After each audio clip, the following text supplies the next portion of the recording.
Hello, beautiful teachers, and welcome to another Vibrant Music Teacher Chat. This is the weekly show on YouTube that's exclusively for music teachers like you. Private music teachers teaching piano or voice or violin or any other instrument, or maybe even teaching general music and getting some tips that happen to apply to you in the classroom. If we haven't met before, hello, welcome. My name is Nicola Canton and I am the person behind vibrantmusicteaching.com, which is a website, a membership website for music teachers, as well as the blog Colourful Keys and the Vibrant Music Teaching podcast, and this YouTube channel where we share tips and tutorials. So if you are new here, consider subscribing and hitting the like button on this video so that YouTube knows to show you more like it if you enjoy it today. So today on the show, we're talking about comparisonitis, and I would love to hear your thoughts on how you stack yourself up against other studios, or whether that's a problem for you, whether it's something that motivates you, maybe it's a positive for you. I'd love to hear your thoughts on that. And yeah, how it influences you.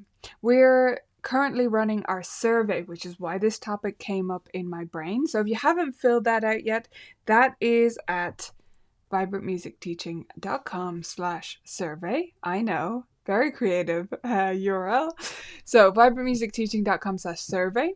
That is the place where you can fill in our annual survey. I had a question earlier today about it being only for piano teachers, because there's a question about method books, and it gives a list of method books, which are all piano method books. But the survey is not just for piano teachers. I'm sorry if that is confusing, but that question, the way it's formatted, we have to show you the most common answers to that question. And then there's a space to write other. So you just write other if you're teaching violin or voice or cello or anything else where you use a different method book. But the most common answers are piano method books. That's because there are more piano teachers than anything else, especially taking our survey. So that's why. But it is open to music teachers of all stripes. And I would love, love, love you to share it. I'm really hoping we can beat our number from last year, which was just over 1,000 respondents. And I want us to go even further. I want us to keep reaching more teachers with this, because the more teachers we reach, the more valuable the report is at the very end. So we put together a report which we gave away totally for free to everyone, compiling all that data. And let me tell you, it's a lot of work to put that together, but it's a passion project of ours, because we want more data to be available about our industry so that people who are comparing themselves to some fictional possible other teacher can have a little reality check and can look at it and say, oh yeah, I'm actually doing fine, or I'm actually making a pretty standard rate for my area, or anything else that's going on. You know, I teach a normal amount of hours. There are plenty of teachers who have only 5 students and are perfectly happy. That's okay.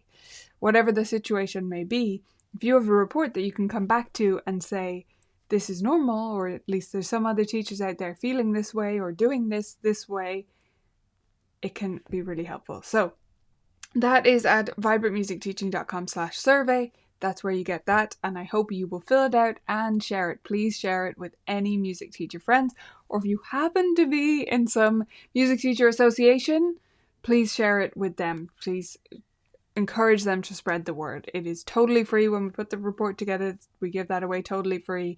So no one has to be a member or anything like that to be part of the survey and to get the report, which we will publish in December. And you can see the previous one, by the way, by going to colourfulkeys.ie/report. You'll see last year's one, which is really useful, and I'm hoping it'll be more useful still this year. So that's our survey, and I think it's time to get on with the show, right? Into the news. Let's do it. Okay, so personally, in my personal update, well, I'm wearing this guy. I'm going to stand up here. Yeah, you can't see the full thing. I predicted that would happen. So I've got one spare beside me. Hopefully, yeah, you can see that better. These are my new studio t-shirts that we have just printed. We've had the same green ones for probably 4 or 5 years. We did a batch of them and gradually ran out of them as we added new students. We give every new student one when they join. So it took us a while to run out of those, and we still actually have a couple left in random sizes. But it was time to print new ones and have all the sizes again, as we had a batch of new students this year as we did a bit of expansion. So yeah, that's my new studio t-shirt. Now, the reason I'm wearing it today is not just to show you guys, although I love to show you things that are going on in our studio because I think it's fun and I hope you like it, and it's a bright yellow sunshiny color, but because I wanted to tell you about what I'm doing this week. I'm going to be wearing this all week. I will obviously use multiple. I'm not going to wear the same t-shirt all week long. I don't normally wear t-shirts for teaching, some of you may know that, but I'm going to be wearing our studio t-shirt all week as my Halloween costume. I came up with this on the spur of the moment last Thursday and said it to the other 2 teachers here, and they loved the idea, so we're going to roll with it. Here's our plan. We are going to wear these, and when the student comes in, ask what they think of our Halloween costume and what they think we are. And the answer is that we are a student, because only students wear the yellow. The adult colour is actually normally black. So we're wearing our yellow t-shirts and they come in, and that means we are the students. We're dressed up as students. And they have to teach us something. So that's my little trick, I guess, for the week leading up to Halloween. Some of you may think it's early, but we take a midterm break in schools here and in studios at Halloween. So this is the last week before Halloween this year. So that's my plan. And I do have 1 student on Mondays after this show. So here we go. She's going to be the first test subject. Hopefully we'll have fun with it. Oh, thank you, Carrie. My husband thinks this is ludicrous. I mean, he hasn't been rude about it. But I saw this over the weekend in Boots in a pharmacy, and it was a new vegan nail polish brand, and I was like, oh my gosh, I haven't seen that before. Oh wow, look at that colour, and I had to buy it. And he's been quite quite quiet on the colour. It is ludicrously bright, but I love it. So yeah, that is my nails. That's not relevant to piano teaching, but that's my plan for Halloween week. Feel free to steal it if you like the idea. You could, of course, put on something else that symbolizes being a student as your costume. It was just the easiest costume in the world, and I think it's going to be fun to see what they want to teach us. We're going to leave it up to them what they teach us as well. We're not going to say, teach me about crotchets. We're going to say, teach me something.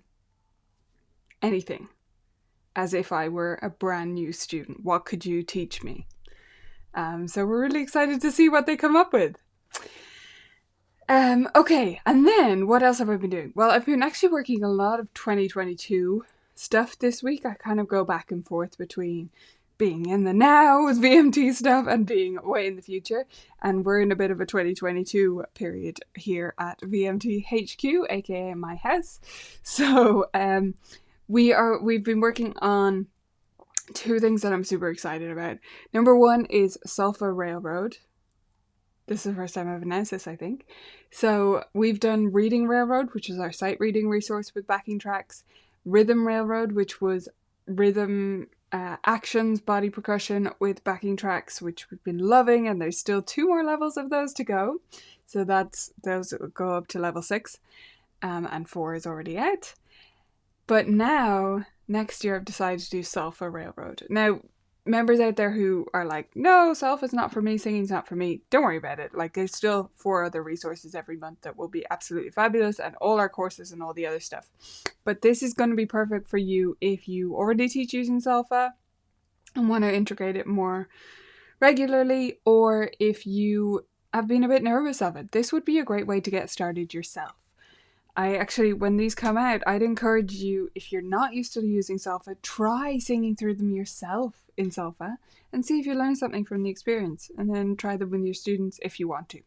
Anyway, so I've been working on those. I'm really excited about those. There's going to be, yes, basic sight reading in Sulphur, developing towards the pentatonic scale and then towards the major scale, and then minor pentatonic and minor scale, full minor scale. But there's also going to be some harmonization in there too. So that's your little nugget.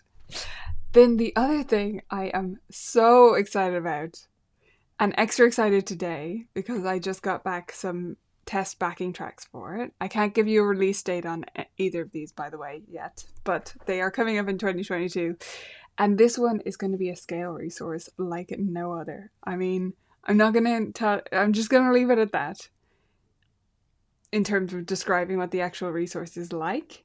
But it is going to make scales so much easier to practice, so much more fun, and the backing tracks are some of the best. They are the best we've ever created. I mean, yeah, they're so modern, they're so fresh, they sound so current and rich and wonderful, and not at all like they come from an 80s synth keyboard. So I'm really excited about that. We also, though, last week, to talk about in the moment stuff, we did a masterclass with Christopher Oyle. So he came into VMT. We did an exclusive masterclass. It was only available for members of Vibrant Music Teaching and those that paid for tickets. And it was probably one of my favorites. It was probably my favorite masterclass ever. Now, I'm normally the one delivering the content, so it's a bit different, but I think it was fantastic. It was so actionable. And if you're a member and you haven't watched the replay, I'd really encourage you to, if you're thinking about doing composition with your students, because you may have been following the way I teach composing or someone else. It's always great to get a new perspective. And Chris is so wonderful as a resource for that because he is a composer. I mean, he spends his time doing this every day. So wonderful, wonderful masterclass. Carrie, so glad you enjoyed the replay of that. So step by step, exactly. And that's what we want, right? To make it really practical. Now, in other news, we had a couple of resources out. So we have a new post, a new podcast today, and article about adapting piano teaching games. So if you find that games are often the wrong level, or you need to add movement or this or that, we've put together that post so that you can make it work for your student, whatever they need, whether it needs to be more challenging, less challenging, more movement, less movement, etc. That's going to be really wonderful for you. And we had a new YouTube video last week, which was a shorter version of our interview with Grace Lee from NoteQuest. So that is about reading using intervals and landmark notes and her approach to that. That's here on the YouTube channel. But outside of the Colourful Keys VMT sphere, there was an interview with former interviewee here on the show, Stacey Farian, and she was on the Piano Parent podcast.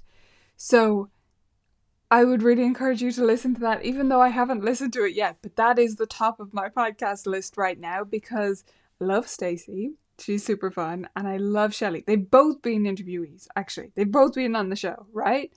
So the two of them together, I mean, it's just going to be wonderful. I can't wait. Such a treat. So that is on the Piano Parent podcast, and the link is in the description for these if you need links to any of the stuff I'm mentioning here. And then we had there was a great episode of Bulletproof Musician, which is Noah Kageyama, about success and failure. So that I think goes great with today's show, as does Christina Whitlock's latest episode. So Christina Whitlock is the podcaster behind Beyond Measure. It's called the Beyond Measure podcast. And she's such a warm, lovely voice. So, she's just wonderful to listen to. She's one of my favorite podcasts at the moment. And her most recent episode was about your inner critic. And you go into that thinking she's going to tell me to silence it or positive ways to talk to myself or something. And it's not that she's not doing that, but she had such a different take on it because she was talking about the advice that's often given to like squash it down. And she's encouraging us to have a conversation with it essentially instead. And you have to listen to it. I'm not going to do it justice here in the 1 minute that I'm spending on it. Go listen to it. It's a really wonderful episode, but one of my favorite fun quotes, just to give you a sense of Christina, if you haven't listened to her before, is she asked, "Doesn't that sound better than shoving someone in front of a bus?" So if that's not enough of a teaser for you, if that doesn't make you want to listen to it, I don't know what would. And then finally, in news and upcoming stuff, next week we're going to be talking here on the show about interleaved practice. But really, we're going to be talking, I've titled it that because I think it is a little bit clearer. But what we're going to be talking about is interleaving your lesson.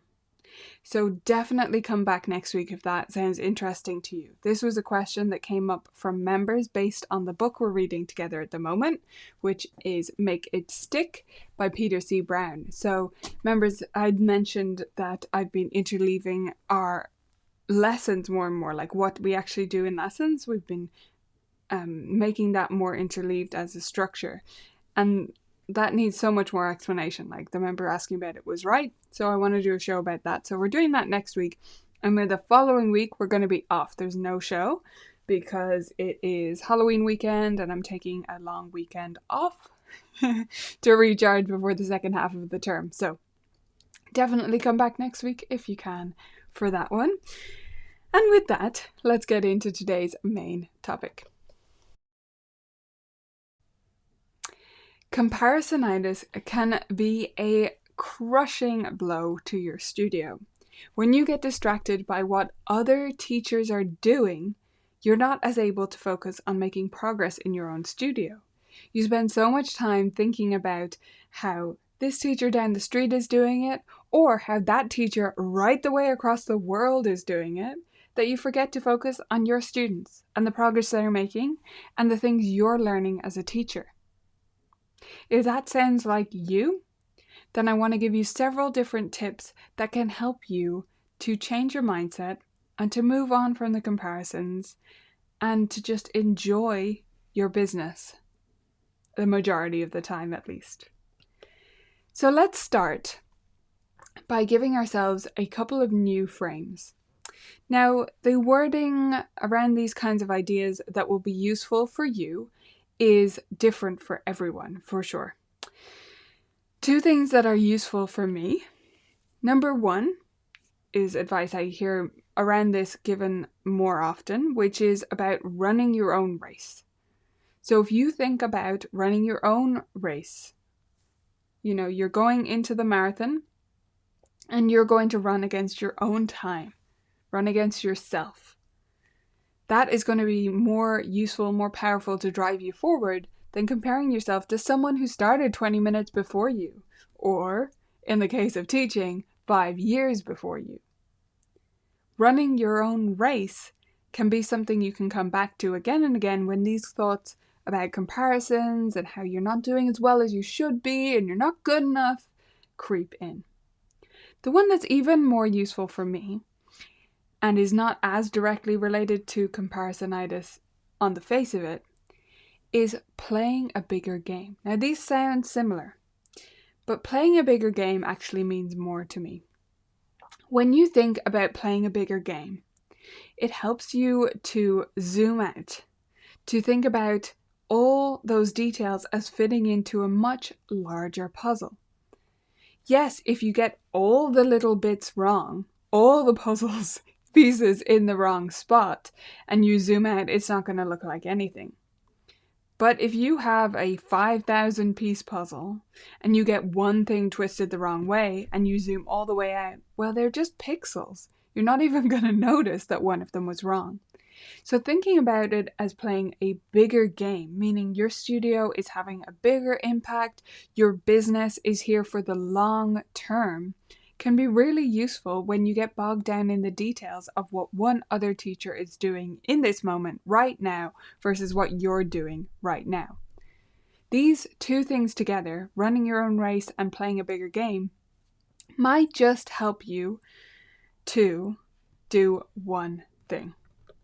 Just do one thing. That's our mantra here. I'm often wearing a t-shirt with it on.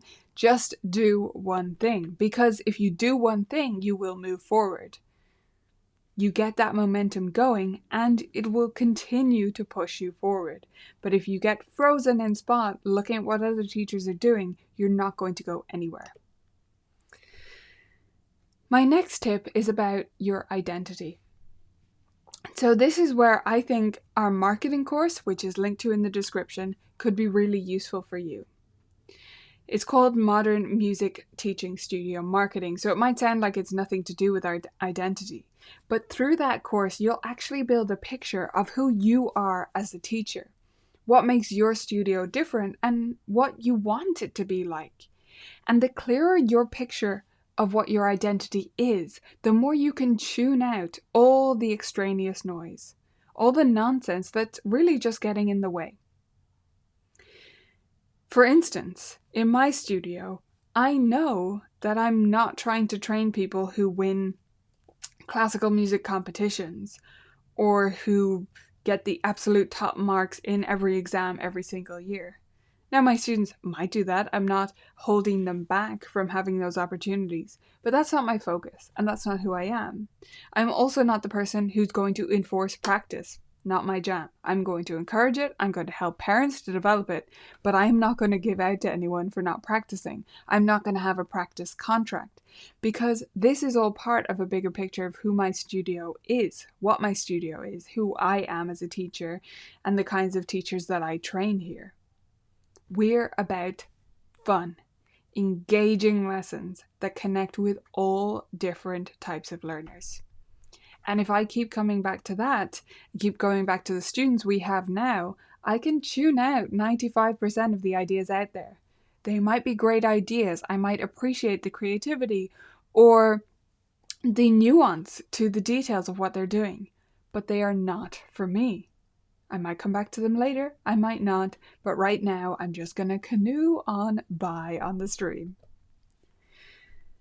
The next thing that I think could help you if you're trapped in a comparisonitis loop right now is to have a more detailed dream for your business, for your studio. If I asked you what you want your studio to look like in 3 years or 10 years, could you answer me? Do you know where you want to go? This is not meant to trap you in and box you into something that you decide now, because we're all evolving all the time. You might change your mind, and as a business owner, it is your right to do so. That is absolutely fine. Don't commit to something to the point of holding yourself captive to this rule. But at any moment in time, you should have those dreams, and they should be detailed.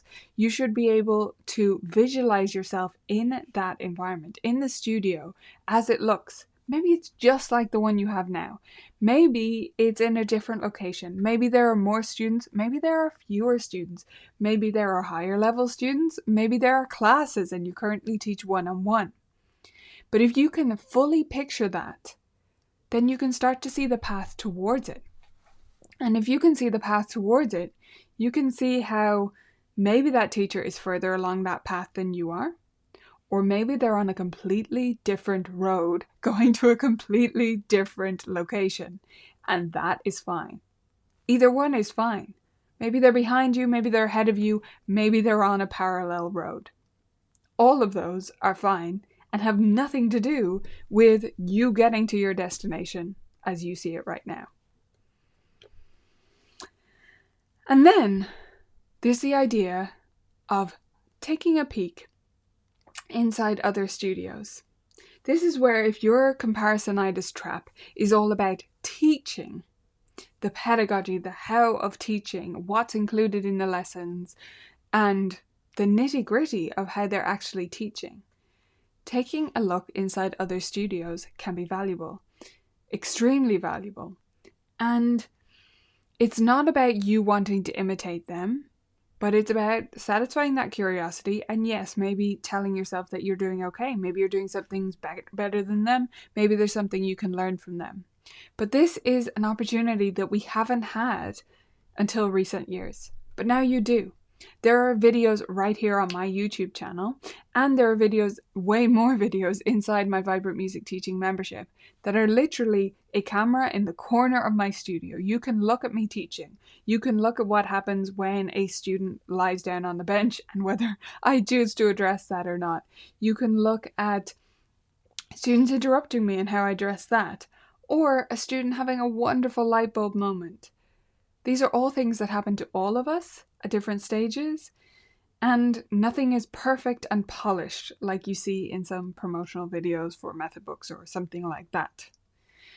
Aside from just mine, there are other teachers out there who share their own videos. So have a look around YouTube. Have a look and see if you can see real lesson examples.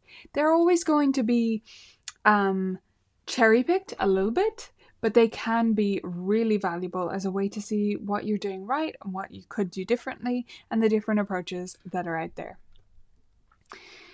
And then, second to last, community, not competition. That's the mantra I want you to live by. Because if you're comparing yourself to other teachers, you've got the wrong end of the stick. The other teachers are not your competition. You're not fighting against them. Our competition is the Xbox and iPhones and, I don't know, homework. It's other things that kids or that recreational adults or whoever you're teaching, other things that they want to do with their spare time. That's who we're competing with. Not each other. We're all fighting for music to be in more places, to reach more people, and to help level out music education so that everyone can access it. At least I hope that's what we're all doing. So even if the other teacher does things in a way you don't approve of, or you do approve of, or you're jealous of, you're missing the point. We need to lift each other up. We need to be a community. That's what we are right here. And we need to move forward together to fight against our competition, which is our industry disappearing. So, I hope some of those tips help you. And I want to give you one final one, which is to reach out. If you are struggling with comparisonitis right now, if there's some aspect of your studio that you're not sure about, ask us. Ask in the VMT forums if you're a member, ask here on the YouTube channel, go to the Facebook group and ask there, or any other place where you can connect with like-minded teachers. Find out whether what you're doing is normal and ask somewhere where you trust that you're not going to be, kicked down or pushed back for the way you're asking the question or some element that might come from just a simple ignorance of some fact. That will never happen to you if you ask me or if you ask our VMT community. So that would be a great place to start. But ask. Put up your hand. Ask the hard question, because you might find that others are struggling with it too. And you asking that question and being brave for that 1 second of courage makes all the difference to them and their teaching journey and moving our whole community forward. Okay, our book club this week is all about Make It Stick by Peter C. Brown. That's what we're reading at the moment. And this week we were reading 2 chapters. Now I maybe should have cut it down to 1 because these were long chapters. So I apologize about that. If you need to catch up later and let us know your thoughts later, that is absolutely fine. And you know that there's never any pressure from us to adhere to some schedule. This is just a schedule on which I'm sharing my thoughts so that we can move through a few different books over time. So these chapters were chapters 5 and 6. And I have to say, I find the first half of this book more directly applicable and useful than the second half. This is my second reading of the book, so I have been through it before. I definitely find these chapters interesting. The stories are entertaining and thought-provoking, but not in a directly relevant way as much as earlier. But some of the things that stood out to me is about, well, from chapter 5, it was about the curse of knowledge and the Dunning-Kruger effect. And these are 2 things that I'm familiar with already because I'm just a big fan of pop psychology broadcasts and economics podcasts and things like that. But let me explain them to you if you're not familiar. The curse of knowledge is the idea that you already know something so well that you can't imagine what it's like to be a beginner anymore. And it's the very thing we need to fight against again and again and again as teachers, right? We need to keep running up against this. We need to keep trying to see what it's like to be a beginner. And this is where learning new things ourselves can be really useful. Learning new instruments, learning to dance salsa. That's what I'm currently doing. or attempting to do with videos online. By completely putting yourself into the beginner's shoes, you can fight against some of this, but there's always going to be some things that you just don't know are learned knowledge. And one area where I find this is really prevalent is actually not with students. I think we're okay, for the most part, at getting into beginner's shoes and understanding what they don't know about the staff or the perspective they're seeing it from, and those kinds of things. But the thing I think we miss the mark on, and I've been trying to change in recent years, is about parents. And specifically parents who didn't study music themselves. We can fall into a trap of thinking that it's common sense that a student needs a weighted keyboard, a stool to sit on, to practice. Those things aren't common sense, my friend. That's not how it works. Those things are things that you learned so long ago that you think that they're common knowledge. You think that everybody just knows that. But what we're really being is kind of exclusionist. We're kind of pushing people out who don't come from our world, which is the exact opposite of what I believe we all want to do. So that's a little bit about the curse of knowledge. And I think the area we need to be really careful with it is parents. The Dunning-Kruger effect goes along with that in the chapter. And the Dunning-Kruger effect, well, you can look into it more in its specifics, and you can look at the graph, which I actually shared in the forums today with my little blurb about what I thought of these chapters.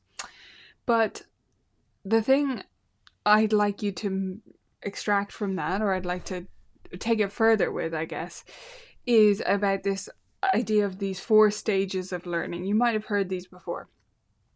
So we have unconscious incompetence, conscious incompetence,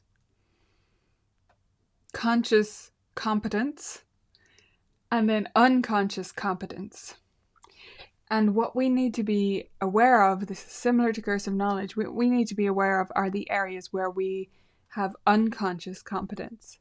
Because when we get to that stage with something, when we are so naturally understanding of something or performing something, or some skill that we have is so natural to us, that's where we can't break it down. And I've seen this many times in wonderful, wonderful musicians that I've had as teachers who haven't been very good teachers. Has anyone met anyone like that? I'm sure you have.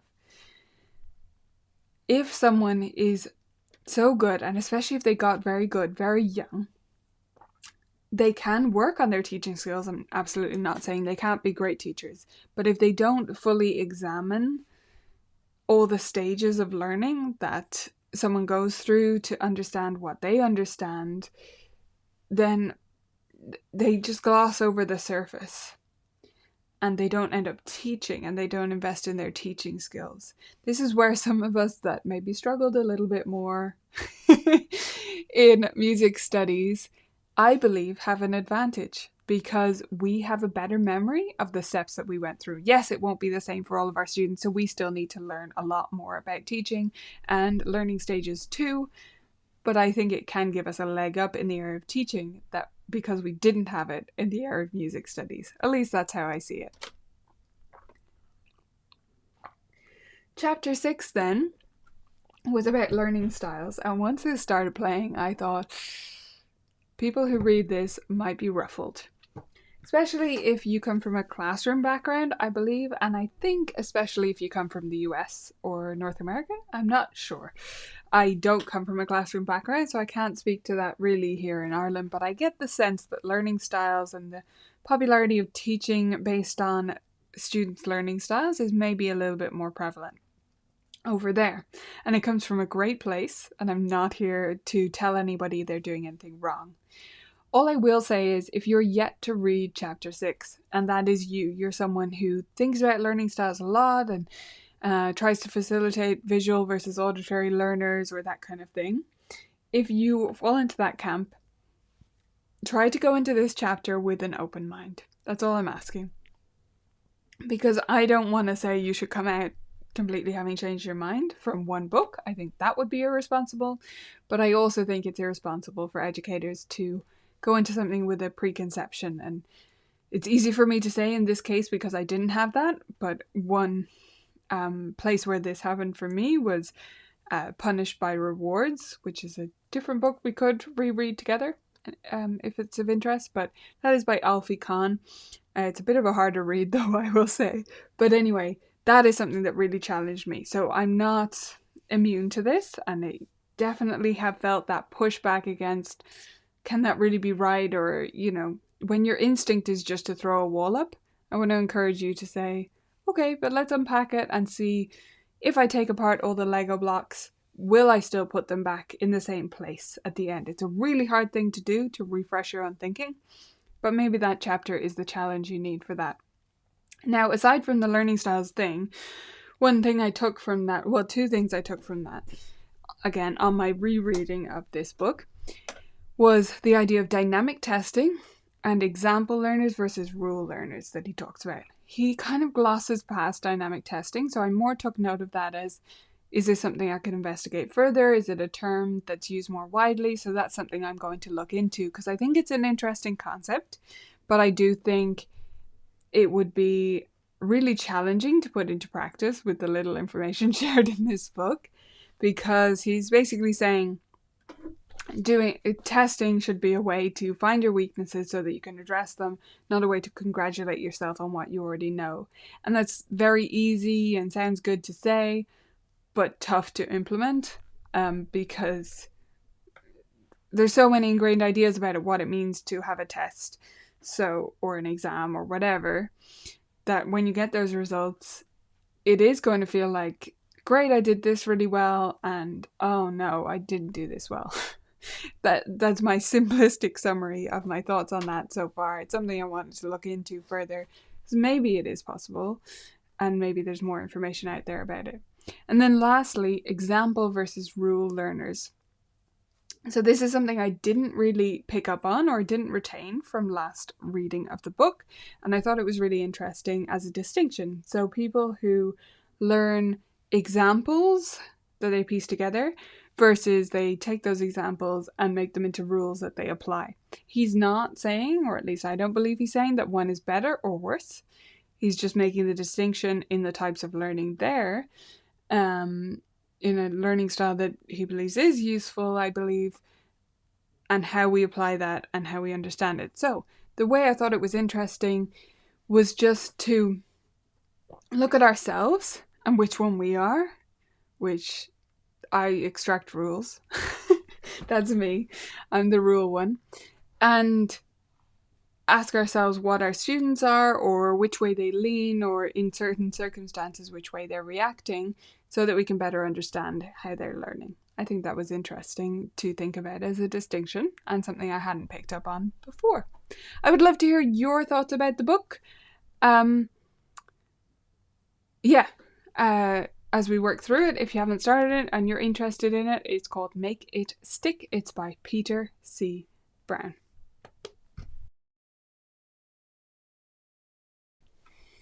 All right, folks, I'm going to come back to all your questions now.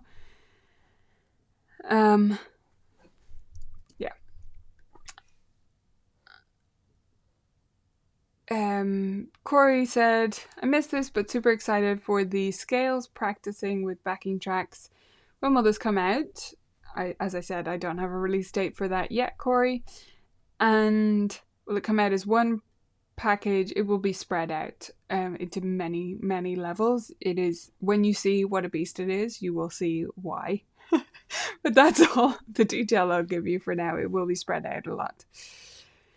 Because otherwise it would just be astoundingly overwhelming for members. There's no way that would work as one package. What is interleaving in a nutshell? Okay, well, we'll go into this, Krista, next week in much more detail, but interleaving is the idea that you do a little bit of A, a little bit of B, a little bit of C, a little bit of A again. So you don't do blocked practice or blocked learning where you do the same thing over and over and over until you're done with it, and then you do the next thing over and over and over and you're done with it, which is how students often practice, or they just do each thing once and then they call it a day. But anyway, we'll talk about that a lot more next week. Lee, do you have suggestions on how to keep track of the ideas that I'd like to try later that I see in Facebook teacher groups? Not trying to compare, but just use the ideas they share. Yeah, Lee, my advice is not gonna, you may not like, but it's going to be not to keep track of the ideas. So what I recommend, if you look at an idea and you think, that's a cool idea, great. So now ask yourself, can I use that with a student either right now, or I can see a clear part of this semester or this year or whatever that I want to use that with my student or with my studio? If the answer is no, move along. Just let it go. It will drift back to you from the wonderful universe if you let it go. Sorry for putting that song in anyone's head if I did. Karen, do you recommend teaching short songs by ear in early lessons? Okay. For example, hot cross buns at the first lessons. I don't notice you doing this in TFT or Power Booster 1. Okay, Karen, interesting question. So, yes, and you will see not quite hot cross buns and stuff. I don't tend to teach that much, but yes, I do teach short rote songs for sure. By rote more than by ear, just to make that distinction. And you'll see how I do this, or the kinds of things I would teach, if you look at online from the outset. Even if you're not teaching online, it's a great set of beginner plans. The reason I'm recommending you look at that is meant to be a complete curriculum. Whereas Tiny Finger Takeoff and Piano Power Booster 1, those are supposed to go alongside a method book. So you're supposed to, you can do whatever you want with them. I don't like the word supposed, but anyway. The idea behind them was that you would have your favorite method book, so Piano Adventures, Piano Safari, whatever. You teach that to your student in your normal way, in your comfortable style, and then this is to help you, those plans are to help you include oral work and theory and using games and creativity and fun and all of that stuff alongside that. So they're going in parallel, and I would expect that many of you would start with not a method book, but with several songs by rote or by ear, and that is absolutely wonderful. So, hope that answers your question, Karen.